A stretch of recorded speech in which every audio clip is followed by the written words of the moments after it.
Canada, ang hirap mong ipaglaban. Salamat sa 2 taon. Babalikan kita kapag magaling ka na.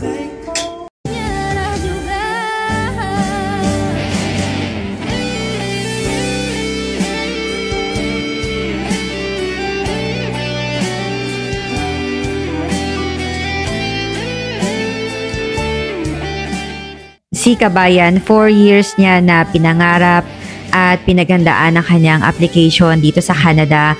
Pero sad to say, ayun, hindi rin siya nagtagal.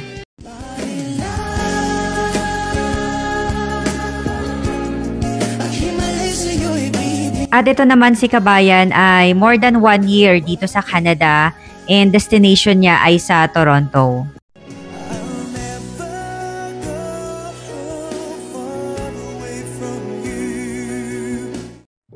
Marami naman yung nag-encourage sa kanya na balik na lang and laban lang, ganon, mga encouraging words. Pero ito, na-caught lang nito yung attention ko. Sabi niya na Canada is not for everyone. I've been here in Canada for 30 years na never akong naghirap. I can say na Canada is my home.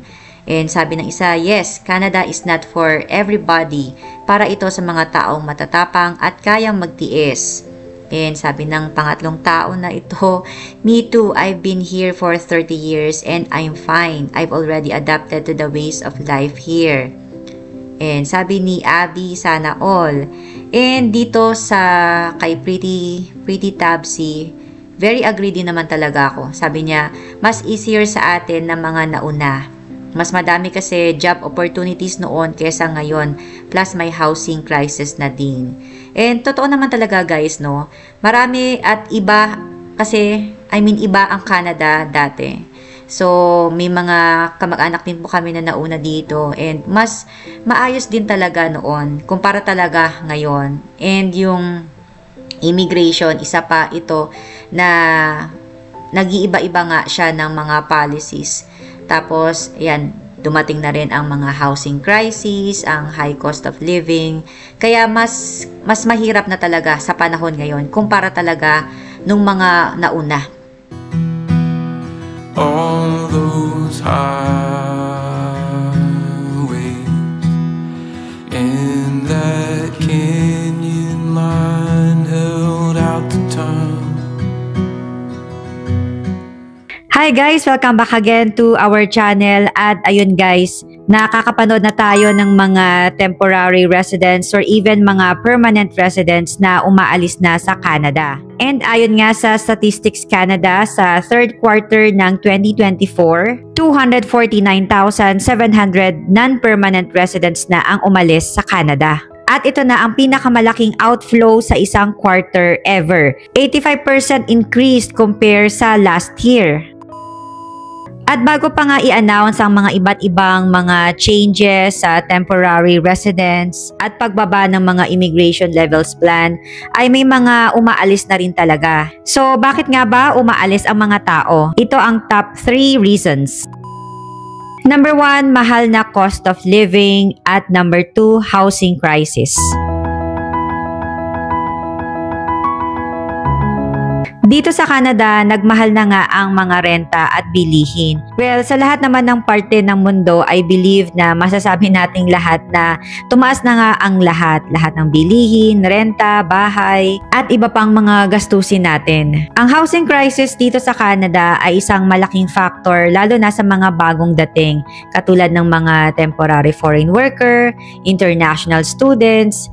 So, mahirap talaga na magsimula. Malaking budget talaga at kailangan paghandaan ang mga para sa renta natin. Na-share ko na many times sa ating vlogs na nung dumating kami 2021, 1,300 ang nakuha naming unang-unang bahay or apartment. Yung nakuha po namin, maganda-ganda naman din kasi yung pwesto niya, 1,300 lang and kasama na ang tubig. And meron na rin siyang covered garage, townhouse po yun. And then malapit siya sa highway, may 2 bus stop at train station. So, naging maganda rin talaga yung adjustment namin as a newcomer dahil hindi talaga kami nahirapan sa transportation, sa mga grocery, etc. Pero ayun nga, after a year ay tataas na nga daw at magiging 1650 or 1750. So, hindi ko na gano'n na matandaan. Pero somewhere doon, 1650 or 1750. So, tumaas. At yung last na napagtanungan ko na nag-occupy din somewhere dun sa area na yon, actually, ibang unit lang. Pero pumapalo na sila ng nasa 2,000 plus. That was 2023 pa. So, hindi ko na alam magkano ang presyuhan ngayon. Pero actually, pwede kong i-check. So, basically, nagtaas na talaga and malaki yung lundag. And kasagsagan pa nga ng pagdagsa ng mga dumarating, kumukonti yung supply ng bahay, dumadami ang demand. So, ang resulta ay mas nagtataasan ang presyo ng mga rentals. So, hindi ko na ma-imagine yung mga nakatira sa mga expensive cities, sa mga big cities, kung magkano na yung pumapatak sa mga rentals nila. And naobserbahan na rin natin na hindi rin talaga na gano'n na tumataas ang minimum wage or yung salary. Though nagkaroon na ng increase sa mga minimum wage sa iba't ibang mga province. Pero sad to say po, dito sa Alberta, simula nung inaral namin ang pagpunta rito sa Canada, hanggang sa makasettle kami, maging permanent resident, and going to 4 years na po kami dito sa Canada, ay $15 per hour pa rin po dito sa Alberta.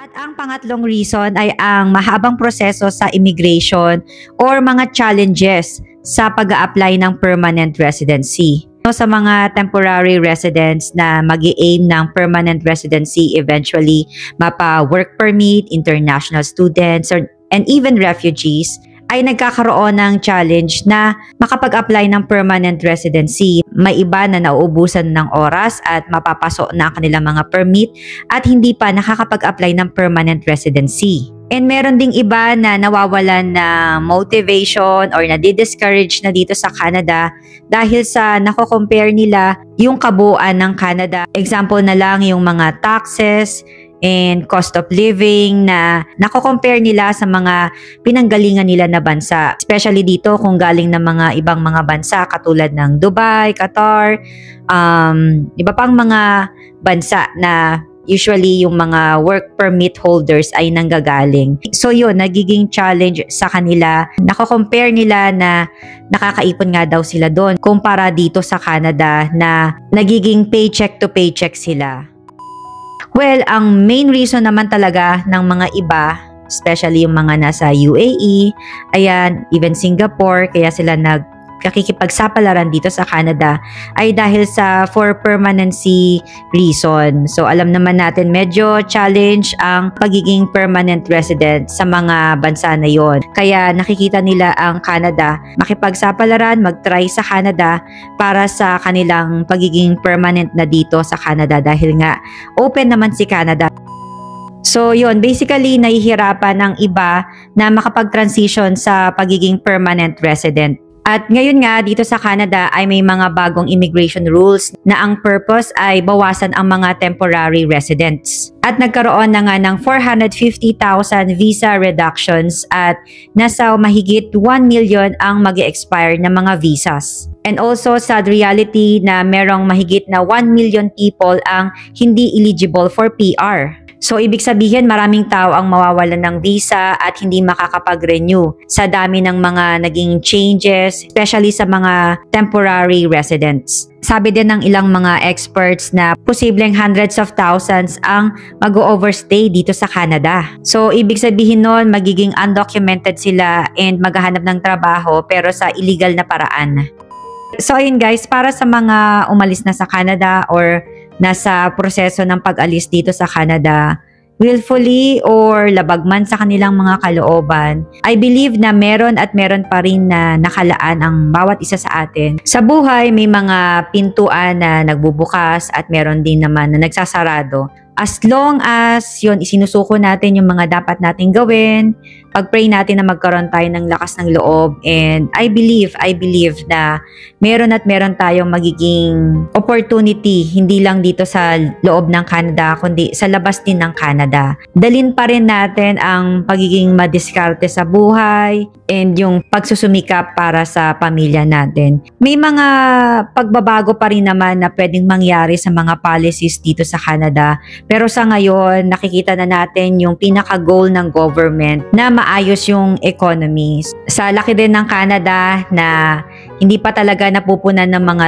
tao ang bawat sulok ng Canada, I believe na sa mga susunod na mga taon or dekada, patuloy pa rin na magiging open ang Canada.